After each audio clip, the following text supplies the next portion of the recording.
austríaco Ferdinand Piëch foi uma das peças responsáveis pela Audi que conhecemos hoje. Sob seu comando, o engenheiro Jörg Bensinger desenvolveu a tecnologia de tração integral do Jeep Volks Iltis para uma aplicação impensável na época, pura performance nos rallies. Foi assim que nasceu a Audi 4, cujo sistema de tração virou um dos pilares fundamentais da marca. Mas Piëch queria mais. Poucos anos depois que a marca voltou a operar da matriz de Ingolstadt, Ferdinand planejou uma estratégia de produtos voltados ao luxo e sofisticação que deixaria a imagem de uma Audi espartana no passado. E o mais curioso é que essa estratégia de Ferdinand Piëch trouxe não só a Audi para um novo patamar para brigar de frente com a Mercedes e a BMW, mas também trouxe territórios novos que de fato eles não exploravam antes. E esse aqui é um dos frutos mais curiosos e um dos mais bacanas para entusiastas. Audi S3. Pensa só, na primeira pincelada, um carro com entre eixos 2,52 m, tração nas 4 rodas, 0 a 100 abaixo de 7 segundos, 6,6 segundos se eu não me engano, 225 cavalos e uma base muito boa. Plataforma PQ34, plataforma moderna para a época, mas na verdade isso aqui é só pontinha do iceberg, essas características, porque de Audi A3 esse carro tem muito pouca coisa e é justamente a gente vai entender melhor agora com esse grupo de entusiastas de S3. Bruno. E aí, Baraca? Bom, beleza? Bem. O Cássio. Beleza, tudo bom? Beleza. E o Gabriel. Beleza. Caras, S3. A gente tava até brincando até um pouco antes de começar a gravar, né, Cássio? Que todo dono de S3 entra nesse universo imaginando que é um A3 apimentado e que por isso vai ser fácil e simples de ser cuidado e o cara descobre que o buraco é um pouco mais embaixo. Muito mais embaixo do que você imagina, embora seja muito semelhante esteticamente a outro carro. E o pessoal acha muito, eu vou trocar um para-choque, vou pôr no meu A3, vou fazer determinadas coisas. Cara, não cabe nada, não funciona nada. É outra estrutura, é outra plataforma, literalmente é outro carro. Foi tipo uma evolução para fazer uma linha S esportivo. E que é muito legal, porque mostra que a engenharia realmente trabalhou no carro para não ser só um A3, que já era um carro bastante moderno para a época, mas é muito além disso, né? Então, de sair daqui a gente já tem uma bitola dianteira mais larga, né? Cara, que é esse tipo, inclusive, de RS, na verdade, né? Eram umas maiores, em torno de 2 centímetros cada lado. E só na dianteira, né? Então, para você ter esse ganho dinâmico, né, do carro ter um inserimento melhor, entrada de curva, sair um pouco menos de frente, né? Mas o que mais que a gente tem aqui de diferente em relação a um A3 convencional? A parte de motor, por exemplo, a parte de cabeçote. Vou te falar primeiro suspensão, assim, rapidamente. As bandejas são diferentes, pivô embaixo é diferente, barra estabilizadora, bieleta, ele muda bastante coisa que faz ele alargar e ter esse balanço diferenciado e as rodas mais para fora. Parte de mecânica, o cabeçote é praticamente o mesmo entre eles, não teve alguma alteração de comandos? Tem um pouquinho de alteração, tem algumas alterações, mas o básico dele é um comando variável que dá um pouco mais de elasticidade na parte de alta e ao mesmo tempo tenta melhorar um pouco essa parte de baixa do carro, que 1.8 20 válvulas ele é um pouco, que a gente pode dizer, fraco na parte de saída, né, que ele depende muito de carga de turbina para que o carro consiga levantar a curva de torque. Porque ele tem essa característica, vamos dizer assim, muito fluxo, mas aí tem baixa velocidade, né? Então, baixa ele entrega baixo torque e o carro não desenvolve bem, né? Então, e fora que a Audi fez uma sacada diferente de programação, os S3 eles têm uma entrega de pressão de turbo diferente do A3 por causa da tração, para poder dar longevidade na mecânica. Então, ele entrega a pressão de uma forma muito mais progressiva e o lag de turbina é muito mais visceral, década de 90, mais do que o que a gente tem de resposta imediata, né? Turbina maior, né? Isso que é legal, que os carros dessa época eles misturam já características de carros atuais, né? Em termos até de coisa de isolamento, termoacústico, um certo conforto na guiada, mas eles ainda são carros sensoriais, né? São carros que ainda transmitem essa emoção, essa vibração, né? Exatamente. A melhor parte é o câmbio 02M, né? Que é um câmbio de 6 marchas mecânico, né? Engates bem precisos e um câmbio bem close ratio, né? Que é um câmbio que, pela potência do motor, você até poderia ter até um golinho a mais, mas eu acho que para a esportividade, para você ter uma retomada, potencializar a retomada do carro, que é a proposta do veículo, não é um carro de autobahn de 300 por hora, mas é um carro de saída muito rápido, como você bem colocou. Isso que é muito legal, né? Porque no final das contas é um hot hatch, né? A Audi criou um hot hatch numa época, vamos dizer assim, que era um terreno dominado por franceses, basicamente, né? Exato. Que faziam aqueles carros aspirados, pequenos, e esse conceito meio que não tinha, assim, não tinha, pelo menos de memória, não consigo lembrar de um hatch turbo, tração nas 4 rodas, europeu, ou melhor, cultura alemã, né? Então exploraram um território novo ali, né? Tem um mix, né? Essa época da Audi tem um mix muito legal desse requinte, desse conforto, junto com trazendo essa esportividade, né? Então a gente já vê, né, bitola de, como você falou, bitola de dianteiro de suspensão, já trazendo o conceito que foi aplicado nos RS3 novos, né? Que é justamente isso, né? A dianteira mais larga do que a traseira para melhorar a entrada de curva, né? O comportamento dinâmico. Aliás, caras, olhando aqui a traseira, lembra de uma coisa, beleza, a Haldex a gente vai falar daqui a pouquinho, né, detalhes, até nesses dois projetos tem duas soluções diferentes, mas a presença desse sistema mudou uma coisa aqui no arranjo de suspensão, de tanque, de assoalho, o que mudou aqui? Sem dúvida, Barata, para poder segurar a Haldex aí atrás para gerenciamento de tração, aqui a gente tem uma suspensão independente nas 4 rodas, e é diferente dos A3 que usam eixo rígido na traseira, né? Então aqui é independente nas 4. Legal. E eu acho que também teve de lançamento de freios, né? Também. Exatamente. Freio exclusivo também, são maiores dianteiros. As pinças compartilham, são as mesmas pinças, porém usam cavaletes diferentes. Então tem uma sacada aí que muita gente buga nisso. Às vezes o cara quer comprar muito para, vou comprar uma pinça de S3. Cara, é o cavalete. É só o cavalete. Entendi. O cavalete vai recuado e o disco é maior. O disco é bem grande, né? O disco é bom, originalmente completa roda bem. Aqui é evidente, esse projeto nem conta, né? Mas é um disco bem... Sim, não. Pra época era um disco exclusivo, né? De 312mm na dianteira e 256 na traseira, ambos ventilados. Essa é uma exclusividade do S3. Então pra você ver como os caras realmente pensaram no projeto do conjunto como um todo, né? Agora, e essa questão aí de K04, de turbo, de S3 e não sei o quê? Fale um pouquinho mais sobre isso. Isso aí é o que fez o diferencial, né, em relação à potência, né? Essa é a única plataforma 1.8 turbo de época que vinha com mais de 200 cavalos de motor. A gente está falando de motor aqui, né? Então a plataforma começou com 210 cavalos na primeira geração, na segunda geração 225 cavalos com adição de comando variável, né? Então a K04 é uma turbina um pouco maior, né? E seguindo uma evolução de dimensão em relação a K03 e K03S, que são as turbinas que equipam os Golf GTIs e Audi A3 da época. Inclusive o tanque desse carro, ele tem a capacidade de 62 litros e ele é dividido em 2 partes. O cardan ele passa no meio. E por causa da tração, toda a questão do tanque, a capacidade do porta-malas dele foi reduzida em relação ao A3. Então muda tudo no carro. Então não só a questão do tanque, mas o assoalho também é diferente, é isso? Sim, o assoalho do porta-malas, a capacidade é reduzida em relação ao A3. Pensa no projeto que ficou caro para a Audi, meu. Agora, e em relação ao gerenciamento, tem alguma diferença em relação ao A3?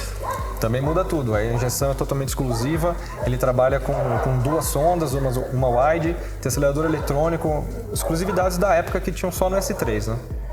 Com relação à entrada de captação de ar da turbina, como é uma turbina maior, o MAF, né, a casa do MAF housing dele é de 3 polegadas, então até para você ter uma leitura no fluxo de ar mais acelerado, você precisa de uma MAF um pouco maior.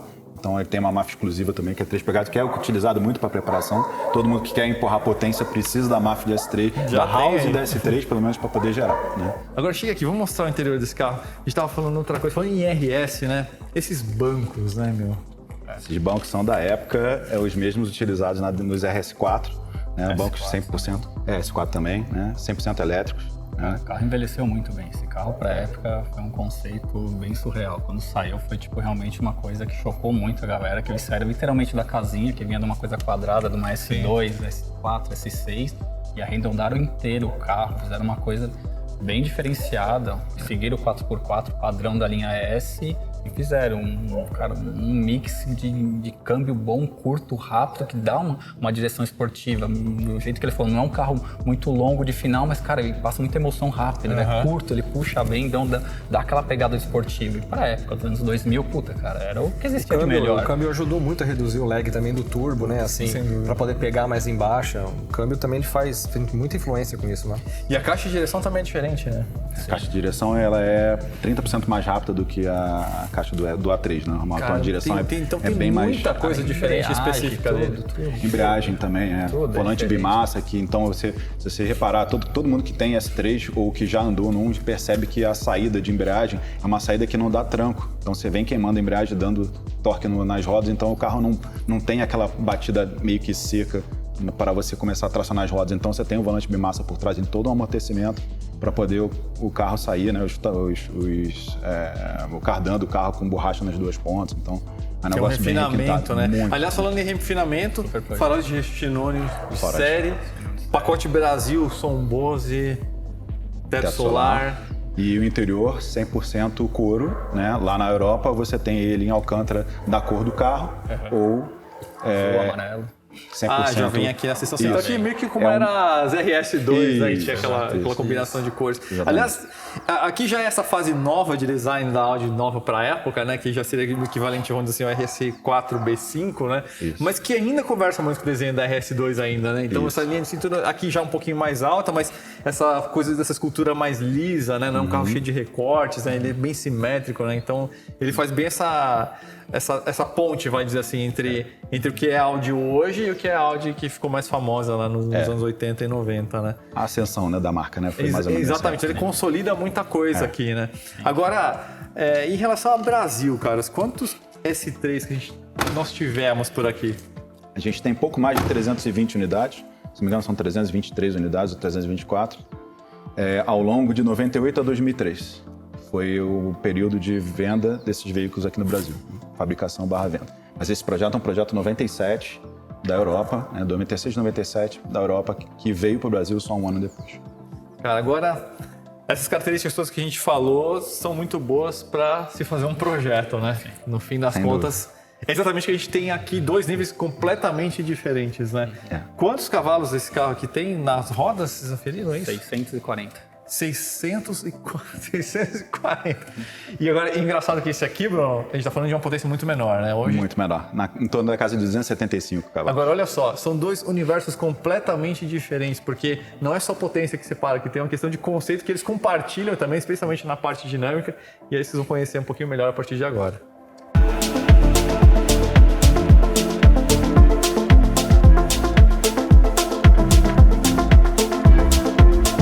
Beleza, Brunão. O que a gente tem aqui nesse etapa? Qual que é a ideia desse projeto aqui? Barato, a ideia desse projeto aqui é você ter um carro com uma dinâmica melhorada, né? E que você não. O objetivo dele foi a gente ter um carro extremamente dirigível, que você consiga fazer tudo, mas com um nível de dinâmica mais apimentado para a parte de performance, principalmente sobre parte do comportamento dinâmico. Era essa a ideia. Então, mais conjunto do que potência, mais né? Conjunto do Puxou que mais o vetor do balanço do carro. Assim, e uma das premissas que eu usei, né? Até pela minha experiência com o carro preparado, já tenho o carro preparado, já tem quase 20 anos aí, era de a gente não pegar uma unidade dessa com 44 mil quilômetros rodados e você sair cortando o carro, fazendo upgrades irreversíveis ao carro, né? Então, tudo que está aqui é plug and play, você desmonta, desaparafusa, põe tudo original, nada que desabone alguma coisa em relação ao carro. Foi uma coisa que eu tive o cuidado de fazer, porque se fosse para fazer alguma coisa mais pesada, seria uma unidade, não precisaria ter uma unidade tão íntegra como essa aqui. Sim. Agora, em parte de motor, o que você fez aí de modificação? Vamos lá. Esse carro aqui tem um mapinha feito pela PR, né? É um mapa, na teoria, né? Um mapa que é para você usar com o carro 100% original. Ele aceita algumas pequenas modificações, como escape, né? Um intake, um inlet, mas é um mapa para gasolina pódio que gera mais ou menos uns 35 HP mais ou menos de ganho. Que trabalha mais ou menos, basicamente é um acréscimo de pressão de turbo. O carro trabalha com em torno de 1,4 kg de pressão de pico, né, e cai para 1,2, 1,1 de pressão, que é mais ou menos aí mais 0,4 em relação ao original, mais 0,4, 0,5 de pressão, né, um pouquinho mais de ponto, obrigatoriamente sendo a utilização de pódio, né, tem que usar gasolina de alta octanagem. Certo, coisa do mapa, né? Exato. Agora a parte de turbo, intercooler, escape, tem alguma Legal. coisa diferente? Turbo, K04 original, intercooler ainda não tive a possibilidade de botar os intercoolers que eu quero trazer de fora, que é o da Tyrrell Sport, ainda não chegou, então ainda está original. Escape, ele não tem downpipe, mas tem o Catch Delete da Super Sprint. Esse carro, quando eu comprei, ele tinha o escape Super Sprint até lá atrás, então eu estou usando do Catch Delete para trás tudo Super Sprint, exceto o abafador traseiro, para a gente ter esse som que a gente está vendo aqui no carro. Sim, fica super... Para ficar supressivo aí o super som. original, né? Tá, beleza. Agora a parte de conjunto, aí sim, aí dinâmica sim. Onde tem a diferença. Né? Aí aqui a gente tem praticamente tudo que dá para você ter num carro de rua, para você ter essa qualidade de rolagem aqui, mas virado para performance. É um kit de coilover da Bilstein, né? Aqui é uma PSS. Eu tenho aqui também o conjunto de barras traseiras reguláveis para regular a cambagem, e o carro tem regulagem full de cambagem, convergência e divergência, e aí você consegue ter uma melhor acerto fino dinâmico, até porque o tração 4x4 tende a ser dianteiro, né? Então, para você tentar dar uma anulada nisso, eu tenho aqui um pouco mais de cambagem na traseira e a roda um pouquinho mais convergente. E em termos de freio, pneu... Legal. Aí aqui a gente tem... eu tive a preocupação de tentar fazer alguma coisa diferente na parte de freio, que seja eficiente, mas que não me dê um peso rotacional muito grande. Então aqui eu tenho discos de 358 mm por 35, se não me engano. Se eu não estou errando aqui na numeração, mas acho que é isso. Com pinças 18Z Brembo. Só que o disco, porque o S3 ele tem uma configuração diferente de balança, né, cambagem, essas coisas todas, eu fiz questão de fazer um disco com offset certinho para que você não precisasse botar espaçador, né? Não tem adaptação. Sim, entendi. Né? Então é uma pista de 358 mm com um sino, né? Um chapéu de billet, de alumínio billet forjado. Né? Faz uma retomada aí quando liberar um espaço aí, vamos sentir um pouco assim. Vamos. E já falando de quanto aqui de potência mesmo? Cerca de 270 cavalos, mais ou menos. 270 cavalos, de motor, hein? De motor, né? Tem uma perda grande por causa da tração, né? Mas sim. É mais ou menos isso. Podemos? Bora, manda bala aí. É legal que o turbo acorda cedo mesmo, né? Legal pra caramba, mas empurra bem, ó. Empurra muito bem, cara. Estamos falando de 180 aqui. A gente começou a 90 por hora, talvez. Nossa, muito legal. E a gente tava falando de tração, isso eu ia te perguntar, cara, o sistema Audex, né? Tipo, o básico a gente até tem uma noção aí via imprensa e tudo mais. Prioritariamente de tração dianteira, ele colhe informação de um monte de sensor e tudo mais, até mais ou menos 50% de torque para trás, mas dá um pouco mais de detalhe aí desse... É um controlador eletrônico, né? A ideia aqui não é ser uma distribuição de tração do estilo Torsen, né? Que é muito mais virado para uma situação permanente de 50-50, né? E aqui é sob demanda, né? E ele faz a leitura basicamente, né, de angulação de direção, velocidade de roda, carga de motor, né? Algumas coisas de ABS, o sensor de inclinação de carroceria que fica posicionado na coluna do carro, né? Sim. E basicamente, a partir daí ele determina o quanto de torque que ele passa para o vetor traseiro, do eixo traseiro. Sim. Agora, em termos de possibilidades, o que dá para fazer? Tem algumas possibilidades, né? A gente tem alguns artifícios eletrônicos como o Audex Control, que você consegue setar valores fixos de pressão hidráulica que determina o quanto de pressão, quanto de torque que você passa para o eixo traseiro, né? Isso é bom para veículos com mais de 400 HP aí, você ter um controlador mecânico, porque aí certamente a calibração de fábrica ela não vai atender aí o excesso de torque, né? Para você poder botar isso no chão. E esse é o recurso que a gente vai ver no vermelho, né? Exatamente. Agora, nesse carro aqui, tem mais alguma coisa que você quer fazer, fora essa questão do intercoolers que você comentou? Sim, é uma coisa... Aqui no Brasil, como a gente tem uma temperatura mais elevada, o carro é gasolina, e eu percebi, né, no dinamômetro aqui, eu fiz 4 puxadas com esse carro no dinamômetro, temperatura ambiente de 40 graus, e a gente na verdade ganhou uma temperatura de intake de 40 graus, que era o ambiente, com o intercooler totalmente desaturado. Ele foi até 110 graus, mesmo com 2 ventiladores, um em cada lado. Então esquenta demais, então você aumentar a eficiência, além de dar alguns cavalos a mais, ele certamente vai te dar uma segurança. Então eu gostaria de botar um intercooler, e eu namoro um escape MTM, que é uma coisa que eu já vi numa outra unidade de um amigo, que é um puta de um escape de época. E mesmo assim é uma coisa que eu gostaria de fazer aqui, né? Que eu acho que seria legal, né? Um escape, mas não passar muito disso aqui. Sim, o conjunto fica redondaço. Vai ficar redondaço. Eu acho que pro chão que o carro tem e tudo, você poderia andar aqui com 350, 400 cavalos talvez no carro de rua, né? Se fosse track oriented, eu diria 350, seria um bom número para o carro, mas eu acho que não tem necessidade. O legal é que a gente consegue pegar aqui o carro, sair do Rio e vem para cá. Exatamente, como você fez, né? Como eu fiz, o carro fazendo 14 média na estrada, ar ligado, full, né? Com esse... E suspensão bem confortável também, isso chama bastante atenção. Uma coil over, mas mesmo assim, né, cara, como é que você consegue, né, ter um acerto de suspensão que te privilegia a performance, mas ao mesmo tempo... Né? Agora a gente vai conhecer então qual que é o outro extremo da história. Então aqui é um carro perfeitamente usável, capaz de fazer viagens longas. Agora a gente vai ver então o que é o famoso tudo que dá dentro de um S3. Que a rapaziada sempre gosta. Caramba.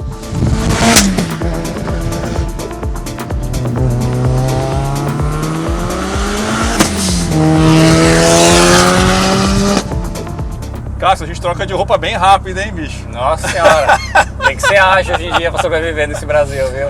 Ó, cara, é o seguinte, essa gravação aqui com esse S3 aqui, a gente fez em outro dia, vocês viram que a iluminação tava baixando bastante, né? Então a gente deixou para outro dia aqui a continuação da gravação, que é justamente o que vocês vão ver a partir de agora aqui. Então, um projeto bem diferente em relação ao do Bruno, né? Sim. Mas ao mesmo tempo que parte meio que numa mesma base quando a gente pensa num conjunto dinâmico, né? Sim, na parte de suspensão e tudo mais. O do Bruno ele tem uma base muito boa, ele tem muito chassi, é um carro que tem muito assoalho, então tipo, ele é muito bom. Segue bem parecido, suspensões são semelhantes, os braços articulados traseiros. Então o que muda mesmo, vou te falar, é a geometria, vai ser o roll cage interno travando o chassi, que dá aquela travada nas curvas, fica muito bom. E a mecânica e o que tá embaixo é cereja, do capô, né? Que eu falo que diferencia os garotos dos homens. Olha os loucos, né? Vamos ver o que esse S3 vermelhinho de vermelho pimenta malagueta. Bora? Sim, bora.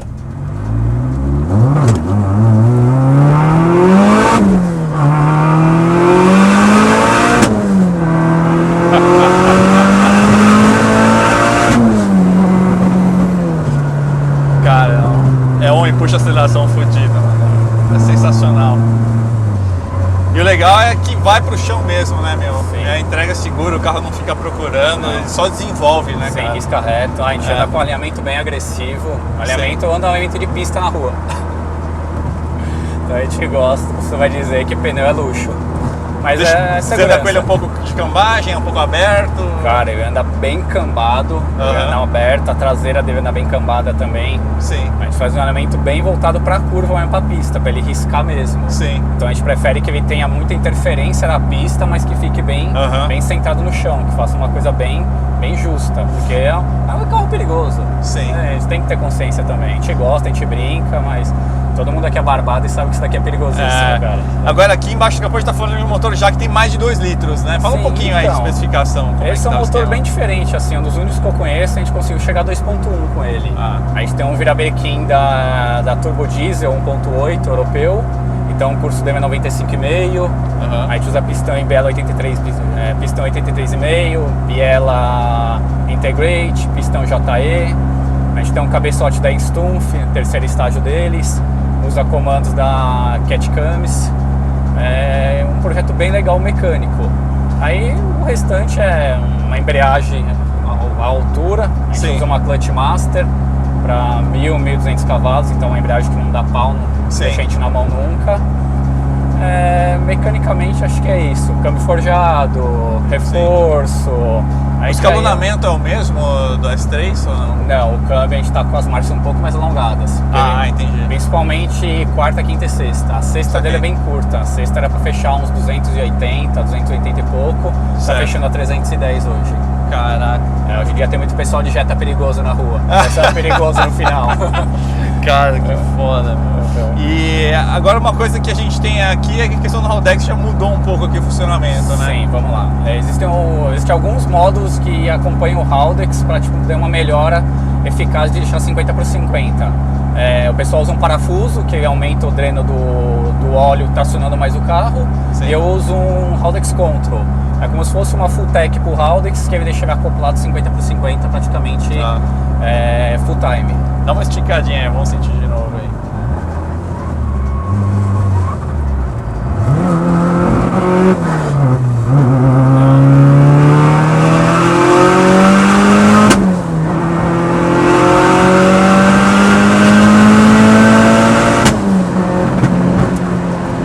Cara, é muito legal. Desenvolve pra cacete. Desenvolve bem. Cara, que demais isso aí. Então agora você fica 50-50, ele fixa o tempo todo. Fixa o tempo inteiro, você vê que ele não distraciona. Tá? Sim. Dificilmente vai distracionar. O jogo de pneu ajuda muito, a gente anda com semi-slick, um pneu bem macio, mas praticamente nunca distracionei esse carro. Nunca consegui essa façanha. Sim. Número você está falando de quantos? Que potência, torque, pressão? Cara, a última passagem nossa deu 640 e poucos, em torno de 75 kg de torque, anda com 2,2 de pressão. Caraca. Mas é impressionante isso aí, cara.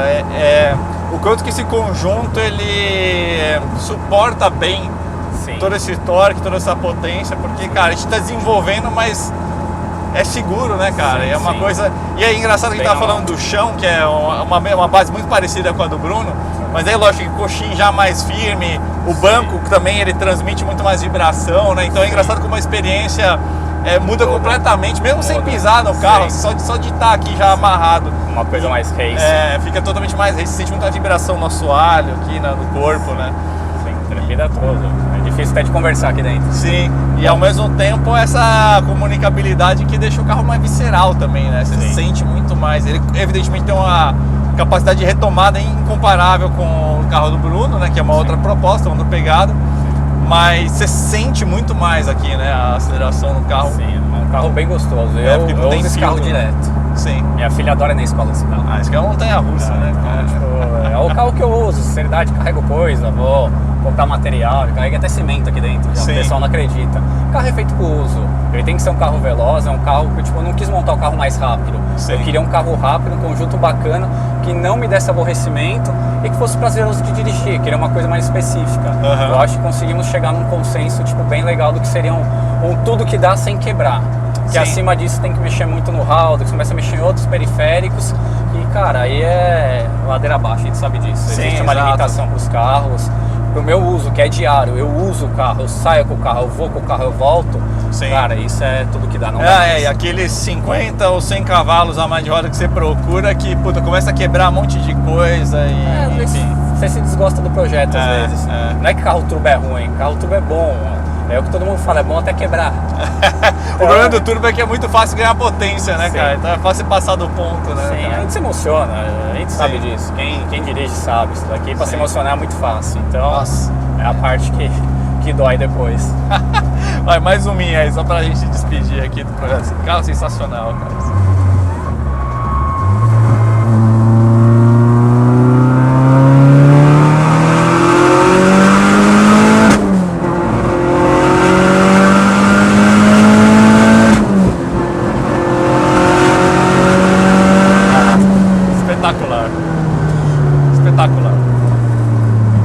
Cássio, valeu pelo giro. Imagina, eu que agradeço. Espero que vocês tenham curtido aí esse especial de S3 aí. Vamos fazer com alguns outros carros aí pra vocês. Episódio Lasanheiros. Valeu, gente.